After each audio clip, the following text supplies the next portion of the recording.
This is the video for class 11th, and the topic which we are starting today is friction and its types. So this is the topic which comes under the chapter that is laws of motion. So starting with the friction, we all know that what is friction. Friction is an opposing force when the two bodies comes into the contact for a relative motion over each other. When we talk about the solid bodies coming in contact with each other, that time the friction plays the role which opposes the motion of the two solid bodies. But when the same thing we talk about in the form of fluid, in the form of liquid, when the two layers of a liquid or when the two layers of fluid basically comes into the contact with each other and they tries to flow over each other, so that time the opposing force which plays its role is called as viscosity. So the same force, friction and viscosity plays the same role, that is opposes the relative motion of the two layers or the two bodies which are in contact with each other. So when it comes to as the types of the friction, so basically the friction is categorized in external and internal friction. When we talk about external friction, means which arises when the two bodies in contact with each other try to move, or there is an actual relative motion between the two. So that external friction is called as contact friction. And I have written in front of you, I have written the contact friction, that is static, limitic and kinetic. And after that, kinetic is termed out or differentiated in two more parts, that are sliding and rolling friction. But when I talk about internal friction, that is the external opposite of external friction, so which arises on an account of relative motion between every two layers of a liquid, or we can say fluid. So internal friction is also referred to as viscosity, which I was talking about in the beginning of the topic. So now let us start with the static friction. Let us imagine what it is there. Suppose a box or a mass body is capped over a fixed surface. Okay, suppose let us take a table here.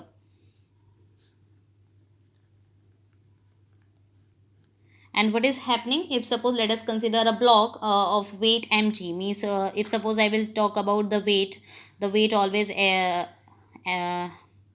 happens in the downward direction. So if suppose this is a weight which is acting in the downward direction mg, lying on a horizontal surface, or we can say a table. So when a body presses against a surface, okay, the surface deforms and if it appears to be rigid, so the deformed surface pushes on the body with a normal force, that is a reaction. In terms of reaction, if I was talking about, that is r. When a body is in the state of rest, then the two forces are acting each other equal and opposite.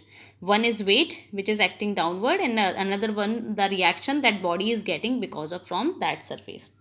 So basically when the system is in the position of rest, that time our reaction is equals to mg, that we have studied already in this chapter. Now from where this friction is playing its role. Now suppose what I will do, I will suppose a small amount of force is applied on the block to the right, means if suppose I will apply a small amount of force, okay, and the what is the direction of the attempted force, the direction is in the right side, and I am naming this force suppose from p. It is a small amount of force. Now we know from the experience a small applied force may not be able to move the body practically. If I will apply so small force, okay, it may not be possible, or may be possible my body will not gonna move. Why this body is not gonna move practically? Because a body remains at rest because there is some other force F is also present in the horizontal direction but in the opposite to the P, and resulting the net zero action of this force, means this weight is balanced by the normal reaction in the upward and downward reaction. But if suppose I am applying the external force in the right hand side or right side of the direction, but this box is not moving because might be possible some force is also present over here which is opposing the relative motion of this box or this block over the table. So this force is opposed by some other force which is present between the contact of a block and a table, and this force is called as frictional force. And which type of friction, if suppose various type of friction I have written, so which among them, which of the this friction is playing its role, means which of the friction is playing its role. So for that I need to say, as long as box does not move, means if this is condition happening, means still the box is not, or the block is not moving over the table, means till then our F will be equals to P. I can say that if F will be equals to P, our block is not gonna move over the table. So means the opposing force that comes into the play when one body tends to move over the surface of another, but the actual motion has not yet started, so that type of friction is called as static friction. Means whatever the case I am discussing for the static friction, means this type of friction is called as static. Means when the whole system is in the position of rest, or if we are started, if we are applying the force and then also the object has not started movement, so means in that condition which force is playing its role, that is static friction. Always remember, the static friction does not exist by itself. When there is no applied force, there is no static friction. It comes into the play the moment there is an applied force. It is not like the object is in the position of rest. Okay, if suppose there is no P, so there will be no F as well. Okay, there will be only two types of forces, that is R and W.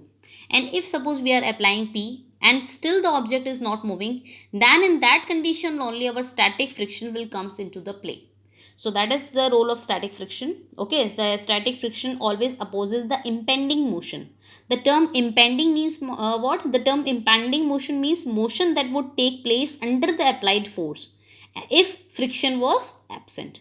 The impending motion does not actually take place. हुआ नहीं है friction तब तक, just it is actually means we are trying to move an object but it is not happening.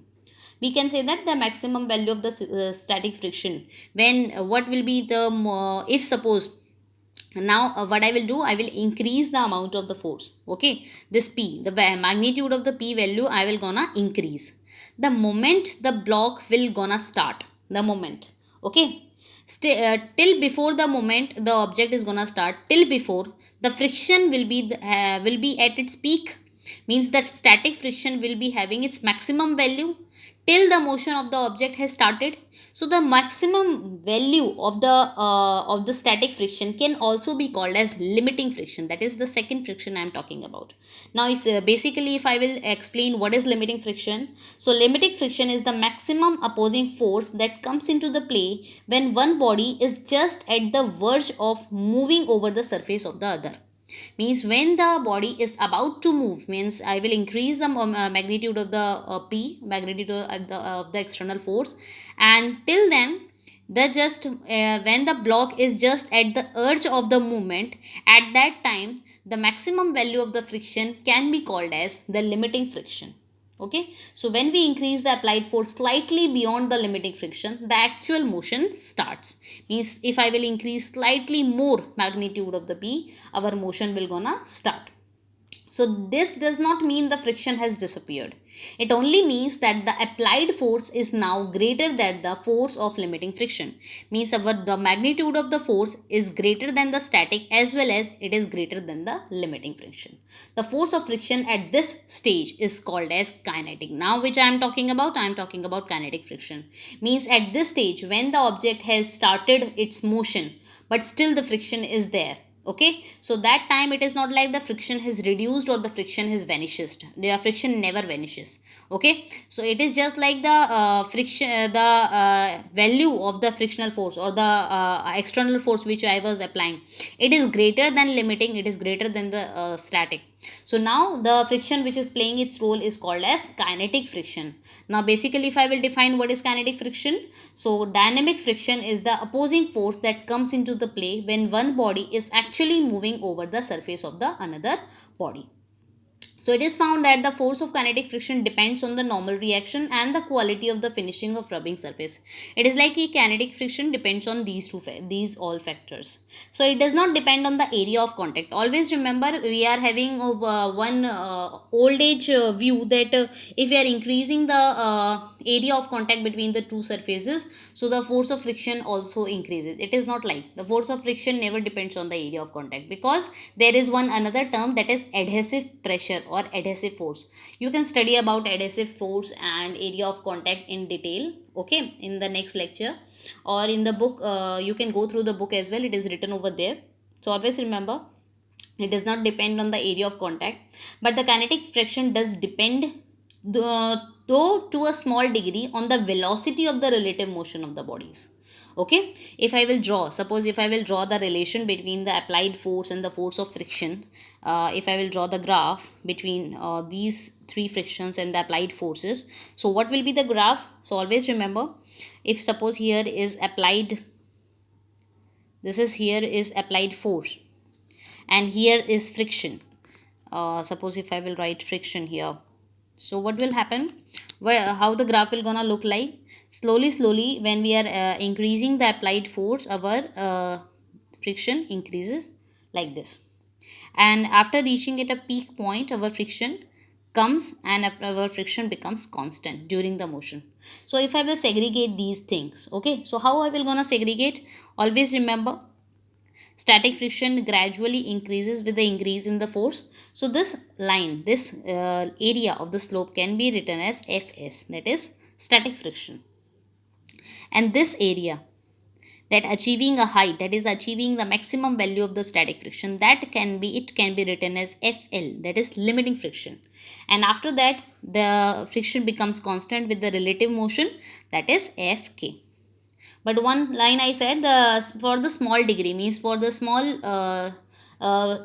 degree, if I will talk about, so the velocity of the relative motion of the bodies affects the kinetic friction. But if you will see the graph of all the three frictions, so I have drawn the graph, and I have drawn the relationship with the applied force, so you can go through them. Okay, and always remember one thing which is in the keynote, that kinetic friction is always slightly less than the limiting friction. Always remember this point, these type of question usually comes. Okay, the limiting friction is always slightly greater than the kinetic friction. Thank you.